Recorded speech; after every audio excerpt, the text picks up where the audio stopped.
It's 5 o'clock.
Yeah.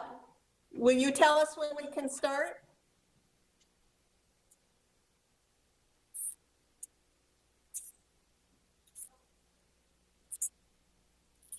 That's all right. We thought you were on and we started, but we'll start over. That's okay.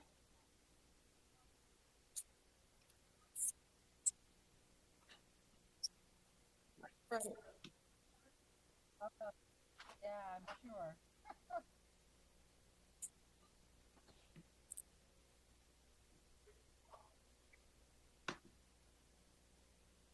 Then we may be getting a little crosstalk from them. Is that just because we're getting it through your mic? And just give it when we should start. Yeah, you can unmute yourself. I just wanted to verify it wasn't something on our end.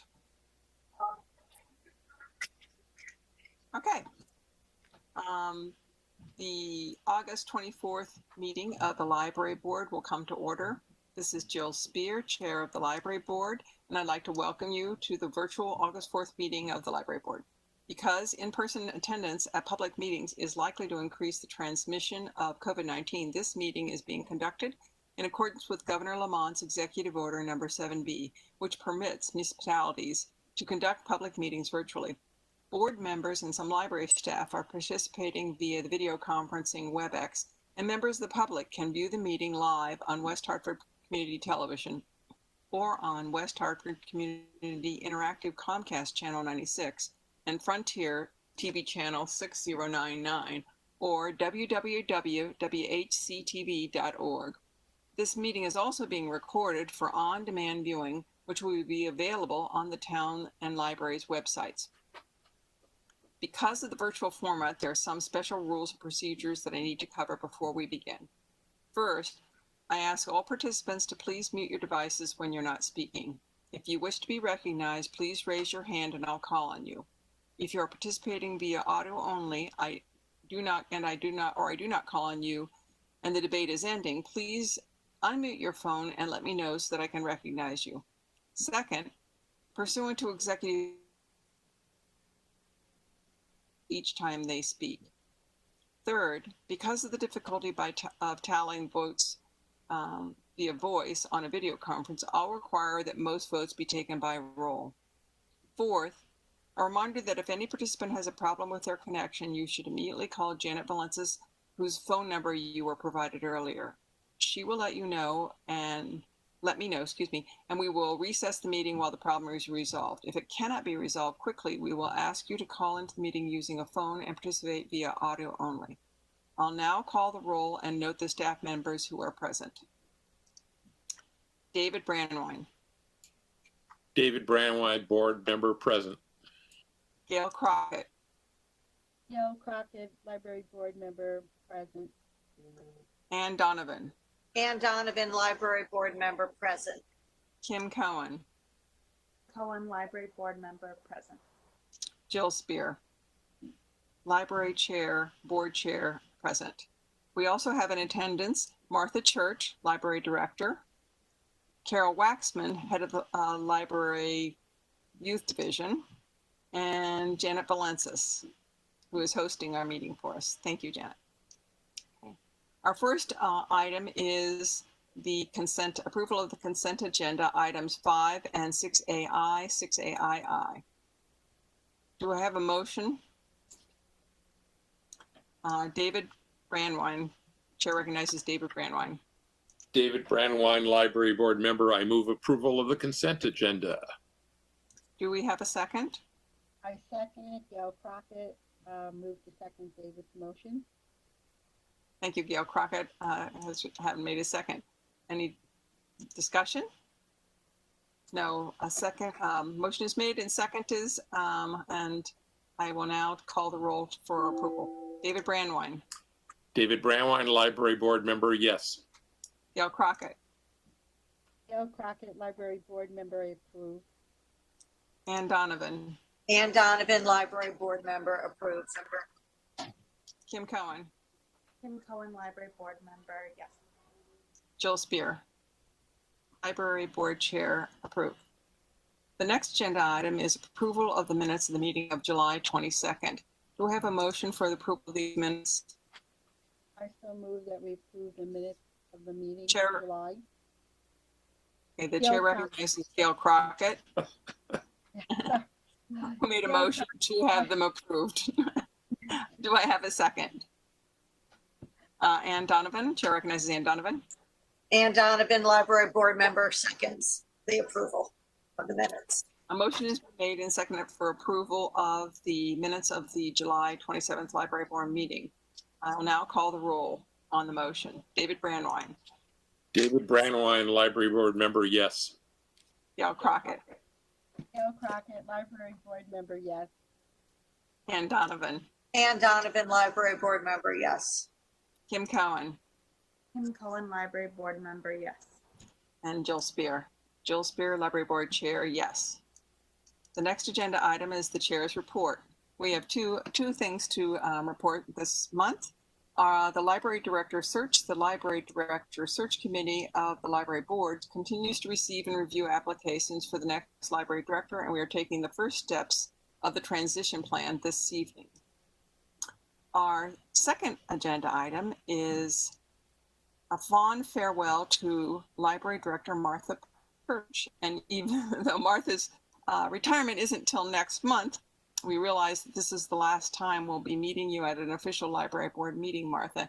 And we want to thank you for your decades of active support for the West Hartford community and wish you a hearty congratulations on your retirement in September. As you leave the community which you cherish so dearly, know that your desire to constantly meet the demands and find ways to improve it have been rewarded. And we thank you for that service. Thank you, Jill. Our next agenda item is new business. As part of the library's direction for the transition based on with upcoming Martha's retirement, we will be appointing an acting director to oversee the operation of the library with an effective date of September 12th. Carol Waxman, who's head of youth services department, has not only served as West Hartford's library department head for many years, but previously filled the role of acting director 5 years ago, between the previous director's retirement and when Martha was hired. So do I have a motion to appoint Carol as acting director? Chair recognizes David Brandwine. I move the approval of Carol Waxman as the interim library director upon the retirement of Martha Church, the current library director. Thank you, David. Do I have a second? Gail Crockett, library Chair board member, recognizes Kim Cohen. Library board member Kim Cohen, I second the motion. Any debate, discussion? Okay. Motion has been made and seconded, and we'll now call the roll for the vote. David Brandwine, David Brandwine, library board member, yes. Gail Crockett, Gail Crockett, library board member, I approve. Ann Donovan, Ann Donovan, library board member, approved. Kim Cohen, Kim Cohen, library board member, approved. and Jill Spear, library board chair, approved. Thank you very much. And Carol, welcome to your role again as active director for the library. And we really thank you for taking on this responsibility. Carol Waxman, thank you all for your confidence. I look forward to working with all of you. Thank you, Carol. Our next agenda item is the current monthly briefing. The chair asks Martha Church to present her monthly briefing. So Martha Church, library director, and I want to bring you up to speed. August has been a busy month as we have prepared to roll out our our library use by appointment phased reopening. And last week, we began that with a very soft opening. It was ultimately publicized. It's on the website. There's a web page And we are going very, very slowly with this because there are, as you might well imagine, a number of bugs to get out of the system. But so far it's computer use by appointment. If you are a library card holder, you can reserve your computer ahead of time. If you don't happen to have a library card and you want to try and come by, if we have availability, we will allow you to use a computer for a short period of time using a guest pass.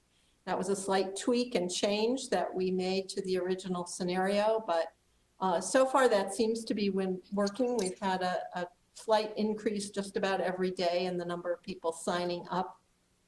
They're not beating down the doors yet, but that's okay because it takes us a little while to get familiar with how this is going to work. There's a single point of entry to the Noah Webster Library for this. People come in through the Blueback Square entrance and then proceed to the level outside the children's room where they are met by a greeter who does a very brief health screening, which is the same screening that is being used by the town for people who have appointments with various offices in town hall. At that point, you are directed to the place where the computer you've reserved is waiting. Staff is on hand to assist you with anything on the computer using a virtual program where they can chat with you interactively. So they're not leaning over your shoulder to help you anymore and clicking your mouse for you. They are assisting you at a distance and able to, if they need to, see your screen and assist that way, but they'll try to do as much of it as possible through chat. So far, so good. We are talking about and working very hard to add to this the ability to have people come into the library for other purposes other than just computer use. We want to get that going as soon as we can, and we're hopeful of having that by the end of this week or beginning of next. And again, that would be a family might make a reservation ahead for a 30-minute appointment, or an individual might come in and again have a brief period of time. There are really almost no chairs. There's no place to sit. There are no toys. So people who are coming to visit the children's room can't have the little tea party the way they used to. The play kitchen is put away for now. Carol plans to publicize all of that through a video that we'll do a video tour of the children's space so that we can get that out on our children's Facebook page, and people will have the opportunity to understand before they get here and talk to their children about the fact that the staff will be wearing masks. The public obviously is being asked to wear masks, and that it will feel different because there are no of the usual sort of amenities that are standard. This is standard in all libraries at this time. We've looked very closely at what's going on in other libraries. Staff are very concerned, particularly about family groups. There are many public libraries who are actually not allowing a family group. They are restricting it to the adults only in the family. We didn't want to do that because if you're a parent at home with a young child and you want to get some library materials, you may not have anybody else to leave that child with. So we wanted to make it possible for you to actually come here and use the services. Services are pretty much limited right now to 10 to 2 every day. But again, we're hoping to add the Saturday 10 to 2 to that very shortly. So that will expand that a little bit. Part of that is the fact that we still don't have all our staff in every building every single day. We're still working on the same model that the town is using, which is that offices are staffed at about 50% occupancy. We expect that to change very soon, and we're going to start to ask people. Carol and I actually have put out an email today to ask staff to start to plan that by the Tuesday after Labor Day, our full-time staff should be back in our locations on a full-time basis. So that's where we are on that. We gave the phone service. Oh, David, did you have a question? Sure. Chair recognizes David Brandon. David Brandwine, Library Board Member. Just a few clarifications, Martha. Does this mean that people will be able to come in and go to the stacks and check out books? Yes. And do you have to make an appointment to do that, or do you just show up? No, well, we're working on that piece, and there's been some sort of disagreement among the staff on how we want to do that. I would prefer to leave that as a walk-in. Again, they'd have to go through the screening. We'd note the time. I think what we would like to do is have anybody who's an adult or a teen be able to do the walk-in type of appointment, and it's only the family group that we would limit and ask to make an appointment ahead. The reason for that is that we want to keep an eye on how many very little ones with no masks are in there. If we have a bunch of 2-year-olds who can't wear a mask or don't wear a mask, and we don't want to get a high number of those where they're then, trying to interact with each other, possibly running around. So that's the reason for that. David Brandwine, Library Board Member. Second question is, you mentioned hours when this starts at 10 to 2. Are you thinking of just doing this at Noah Webster or also at Faxon and Bishops? We're going to start at Noah Webster. Again, we're trying to get the bugs out of the system, and then we would be adding the other 2 branches. We only just had the plexiglass finished at Bishop's Corner at the very end of last week. We're still waiting for facilities to help us get furniture moved over at Faxon. So we have a few more pieces to physically get ready in those locations. And then we have to readjust the schedules again and make sure we've got staffing and coverage. In each location, the entrance and exit from the building has to be actually thought through. Where are you going to go and sort of register that you're there? Where will the health screening take place? And those are still pieces that I've asked the branch staff to look at. But we have folks out on vacation still, and so we don't necessarily have all the players in the game, but we are working very hard to get to that point. And I would hope that by that second week in September, and certainly by mid-September, we would be able to offer something in each location, and so that people could get in there. And David Brandwine, Library Board Member. I think the last question, you mentioned that at Noah Webster entrance will be from the lower Blueback Square, coming up the elevator or the stairs to the children's area. Will people be able to exit from the Main Street entrance? And are we going to have a sign on Main Street, or is that door locked? We already have the sign on the Main Street, and the signage will be clear. They're going back out the Blueback entrance because we're using Main Street for the curbside operation, which is happening simultaneously.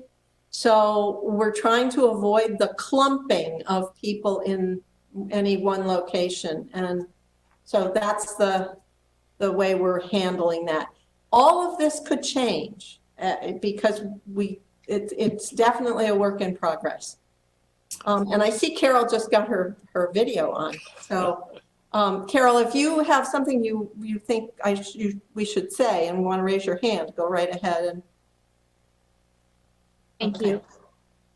I just want to, Carol Waxman, Head of Youth Services, I just want to reiterate that we're doing everything we possibly can to let the families know that our space looks a lot different.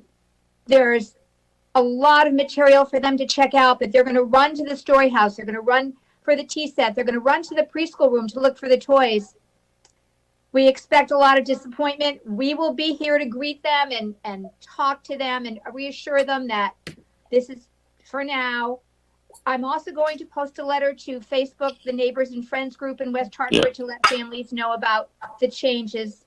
We'll do everything we can to let them know what to expect. So that's Janet Valentis, library staff.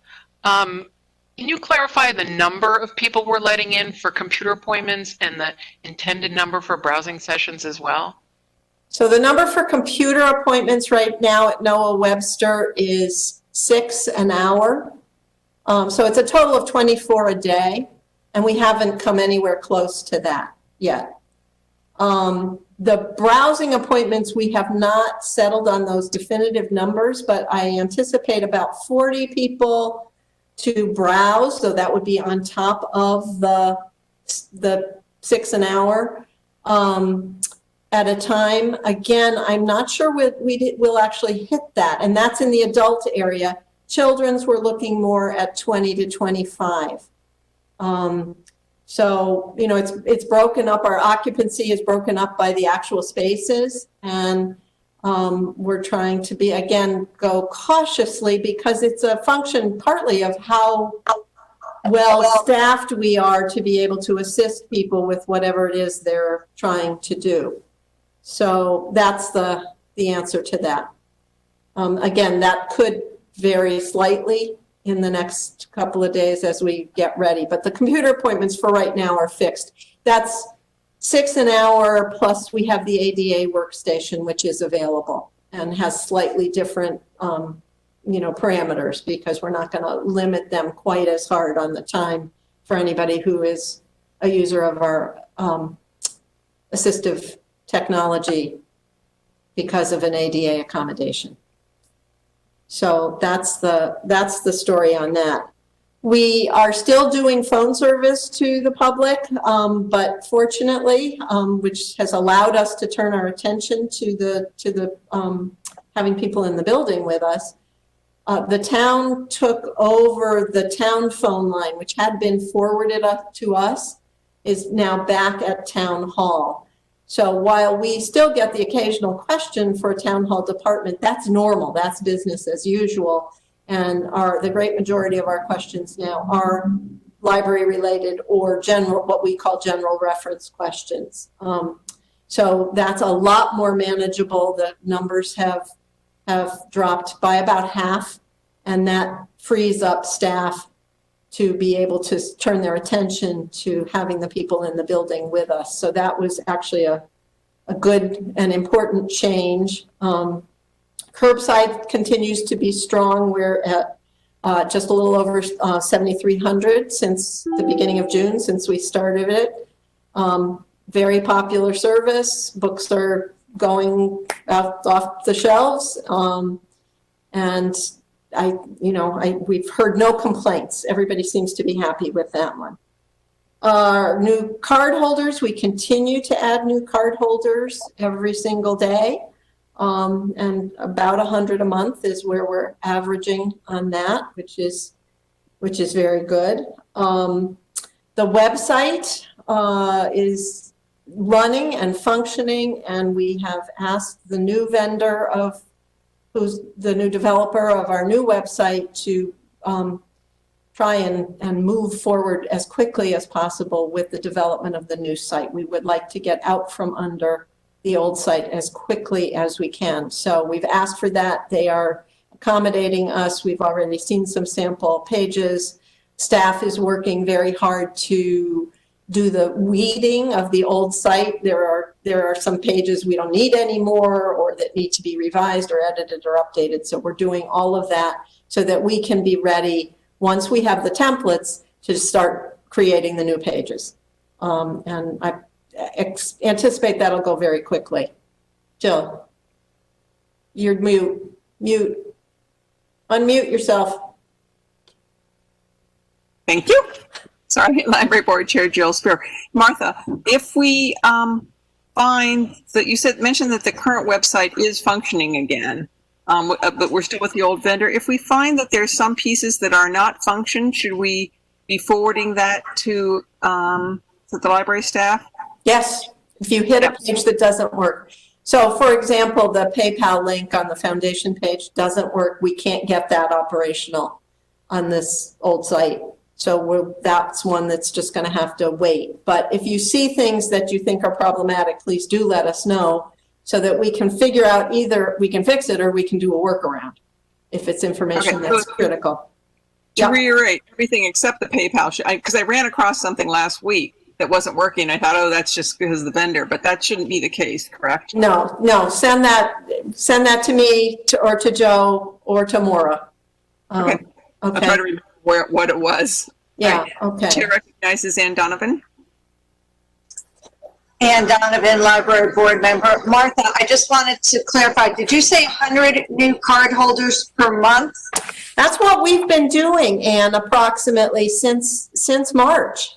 So, when the COVID thing happened, we put out right away, and we tried to publicize the fact that we have long had an online application form. It used to be you filled out the form online.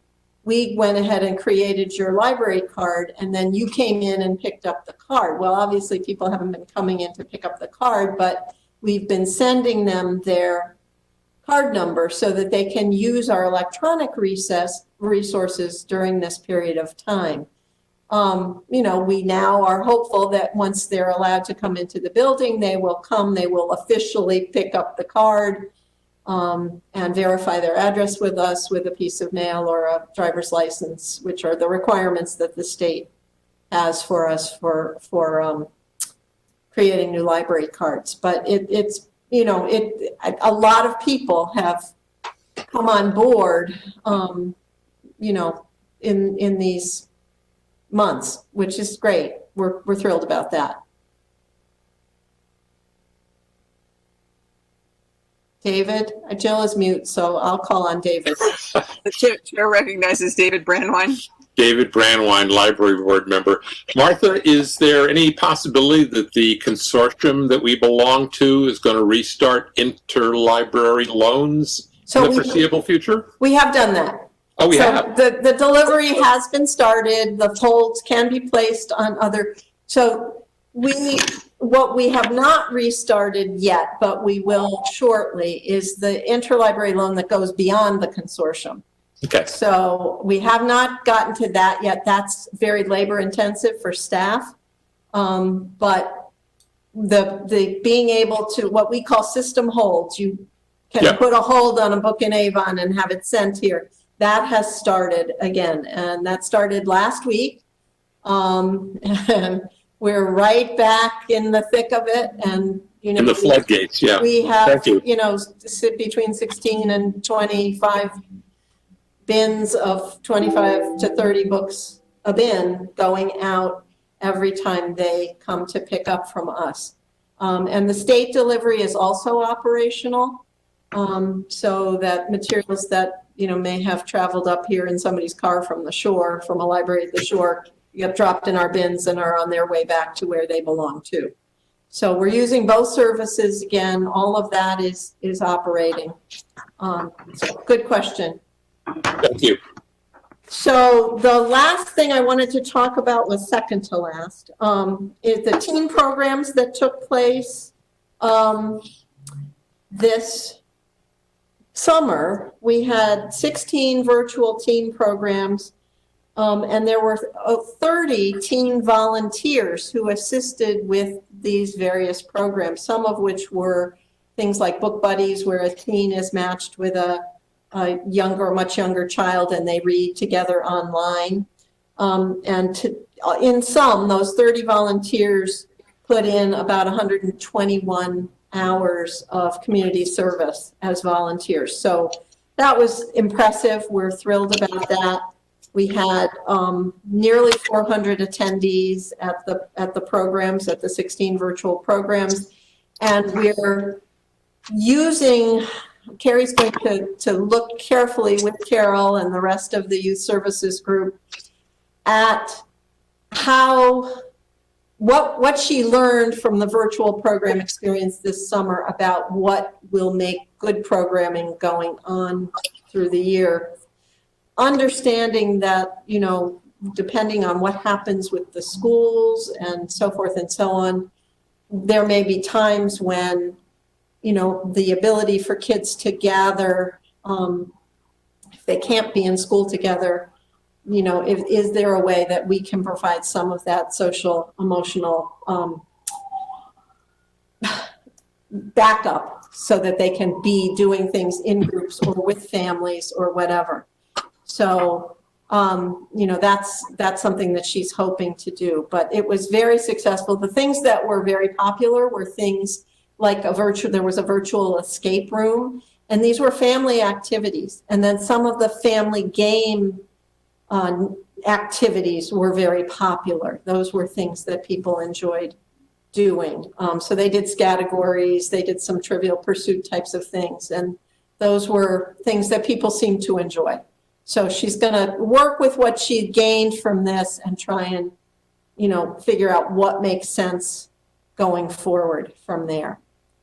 So any questions about any of the other things? We continue, of course, with our adult virtual programs and our children's virtual programs. Children's was very well attended through the program season, and they're on a little break now, but they'll go back to programming more formally come after school starts. Correct, Carol? You had your hand up, so why don't you fill in a little? Yes. Okay, this is Carol Waxman. I'm very excited to tell you that we offered about 40 programs for children. We also partnered with WHCI to film the programs and to have them viewed on TV. In particular, family cooking programs and movement programs and craft programs. Those seem to be extremely popular. So we're already planning for the fall. Right after school starts, we will start again. The children can tune in every day to watch something, either on Facebook or and some in the evening too on WHCI. So we're very excited about giving them a great year because they need it, they want it, and we can do it. Great. So Question? go ahead. I have one more thing. Chair recognizes Martha Church. So I just want to finish and close my report this time with a thank you to all of you. The West Hartford community is fortunate indeed to have people who are willing to volunteer as members of our library board to support this particular organization and to commit your time and energy. Over the last 5 years, you may not realize it, but we have reviewed every single one of our policies. And that may not seem like a big deal, but what it tells me is that we're doing the right thing. If you're reviewing your policies, it is in part because the library should never be and never is a static organization. Those policies need your attention and our review as we grow and change, and as there are new technologies that we're trying to incorporate or new services that we're trying to provide, we often have to adjust the policies that go along with that. So it's very important work, and I have been blessed to have wonderful members of the library board, not only the people that I see here today, but certainly the people that have worked with us over the years to be with us in that endeavor and to support the library at every turn. So I just want to express my great gratitude to all of you. I get a little verklempt. It's been wonderful. And it's, part of it is to have a library board that I know you guys are there, you are paying attention, you care, you're interested. And that's not true in every community. But in West Hartford, it has been true, and certainly is true with this particular library board. So my thanks, my gratitude. It's been an honor to serve. Thank you. Thank you, Martha. We will miss you very much. I will miss all of you. That draws our meeting to a close, and it is 5:45. Do you have a motion for adjournment? Chair recognizes David Brandwine. David Brandwine, library board member. I move we adjourn. And do I have a second? Chair recognizes, I think, Gail Crockett. Yes, Gail Crockett, library board member. I move to second David's motion to adjourn. Right, a motion has been made and seconded. I'll now call the roll for a vote on the motion. David Brandwine. David Brandwine, library board member, yes. Gail Crockett. Gail Crockett, library board member, yes. Donovan. Dan Donovan, Library Board Member, yes. Kim Cohen, Kim Cohen, Library Board Member, yes. and Jill Spear, Library Board Chair, yes. I now adjourn the meeting. Thank you all. Stay well, Martha.